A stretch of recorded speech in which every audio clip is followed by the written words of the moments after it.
eu sou a Nanda e bem-vinda a mais um vídeo desse canal aqui.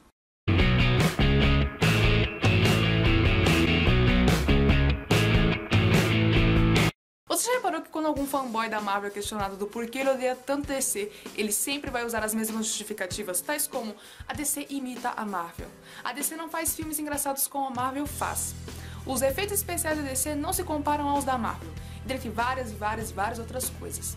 Mas mesmo a Marvel sendo bem mais jovem que a DC, ela não conseguiu conquistar só aquele pessoal que gostava de quadrinhos de super-herói, mas toda uma galera jovem, tipo bem mais jovem, até a galera mais velha. E todo mundo começou a aplaudir, a aprovar esse tipo de filme que a Marvel começou a produzir, que vinga até hoje. Mas será que o sucesso indiscutível da Marvel Studios significa automaticamente o fracasso de bilheteria que a DC tem? A questão aqui é que nós, seres humanos, temos a mania de classificar tudo que conhecemos e vimos. A gente classifica tudo que existe no mundo e até fora dele, se você for parar pra pensar. E nós, telespectadores e fãs desse tipo de conteúdo, usamos alguns quesitos básicos para classificar o que são boas produções e péssimas produções. E na maioria das vezes, essa base de quesitos acaba sendo a comparação entre as duas maiores concorrentes, Marvel e DC. E aí, quando uma vai bem de bilheteria, a gente logo associa ao fracasso imediato da outra, mas que não é bem assim. Eu vou explicar pra vocês que não é bem assim. Quando a gente faz esse tipo de comparação, estamos limitando em muito a nossa análise sobre toda a situação no geral. Nós sabemos bem que franquias como Missão Impossível e Velozes e Furiosos não são filmes de super-herói da Marvel, mas que sim são grandes referências para classificarmos como boas produções. Ótimas produções, por sinal. Fala aí, é ótimo. Por isso, olhar para toda essa situação de uma forma bem mais ampla me ajudou a listar aqui alguns motivos do porquê todo mundo odeia as adaptações que a DC faz. Oh, shit. A física. Talvez esse seja o erro mais notório em todos os filmes da DC, e a Marvel também não consegue escapar dele às vezes. As leis da física estão aí para serem respeitadas, e é isso, e acabou. Um bom exemplo é quando os personagens perdem qualquer tipo de interação com a gravidade e praticam saltos e voos que tiram a emoção de quem está assistindo, entende? Até mesmo filmes de animação, que o único intuito é entreter crianças, respeitar as leis da física ajuda a tornar a cena mais real, mais próxima da nossa realidade e deixar aquela sensação gostosa de que você pode sim fazer o que aquele personagem está fazendo, mesmo sabendo que no fundo é só uma história de um filme.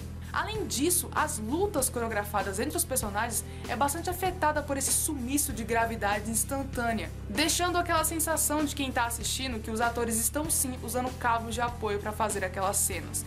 Algo que o Tom Cruise consegue entender perfeitamente e tenta evitar ao máximo, deixando seu trabalho final muito bom para quem está assistindo, e a gente sabe disso. Limites.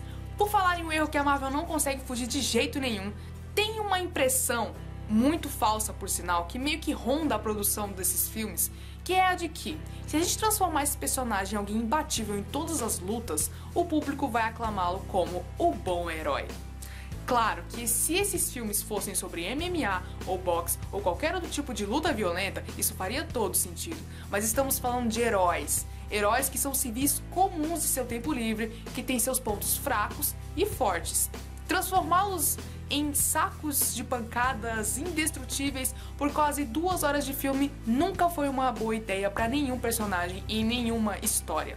Isso tira total criatividade do personagem em inovar na hora de lutar com o seu inimigo ou ter aquela humildade necessária para reconhecer quando é a hora de recuar para depois atacar o seu inimigo com muito mais força e dar aquela emoção legal no final da história. Por exemplo, a gente sabe muito bem que o total de tiros e quedas que o Tony Stark já sofreu seria sim fatal, até mesmo para quem usa uma armadura de ferro toda tecnológica, ou aquela vez em que a Mulher Maravilha salvou aquele tanto de gente de uma metralhadora, sem nenhum tipo de escudo, sem nenhum tipo de ajuda externa, só com os 2 braços e ainda saiu ilesa de toda a situação. Essa falsa impressão que eles têm e ainda continuam aplicando sobre os personagens já está muito saturado nas cenas de cinema. E ao invés de a gente classificar como o bom herói, a gente acaba classificando como só mais um. Os executivos não leem, definitivamente não leem as HQs. Por mais que a produção utilize toda a tecnologia da computação gráfica para reproduzir da maneira mais real possível todo o universo, os poderes e até mesmo a personalidade de todos os heróis das HQs, tem gente dentro da DC que só tá mesmo interessado no retorno financeiro e acabou, tá entendendo? Eles não se dão o trabalho de sentar na frente da televisão e assistir pelo menos os desenhos que passam ainda no SBT ou ler as HQs com mais atenção.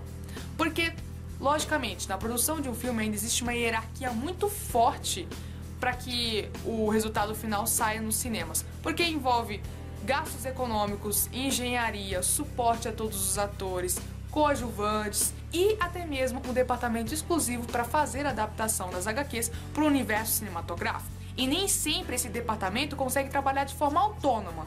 Isto é, eles recebem ordens de cima. E nem sempre essas ordens vêm de quem assistiu aos desenhos ou leu as HQs.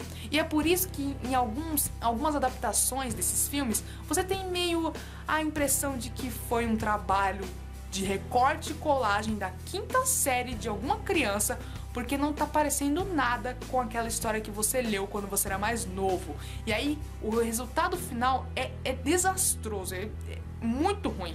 É aquela falta de identificação que o público tem com o personagem quando ele tá vendo ali a história no cinema, porque ele não se identifica com a história, não é aquela história que ele leu quando ele era mais novo, entende? Ele não consegue se identificar e muito menos se apegar ao herói. Um exemplo disso é o Superman de Homem de Aço de 2013, aquele cara sad, aquele cara antissocial que não apresenta nem um pouco da carisma que o Superman tem nas revistinhas dele. E assim, infelizmente, fica difícil fazer uma boa adaptação. E eu acho que isso tá muito longe de acabar, sabe? De todo mundo colaborar. É difícil todo mundo colaborar. Eu acho que deu pra perceber que até mesmo a Marvel consegue errar sim no mesmo ponto que a DC. E quando eles fazem essa produção meia boca, eles conseguem tirar toda a credibilidade de todo o público, de todas as idades. E ainda matar a virilidade dos heróis e também das heroínas. Sem contar aquele pessoal que só se iludiu com aquele trailer maravilhoso de 4 meses atrás, antes de lançar o filme. Quando chegou no filme, não foi suficiente. O filme não supriu com aquilo que foi apresentado no trailer. E, infelizmente, a gente tem que engolir cenas como essas aí. It's his mother's name. It's his mother's name.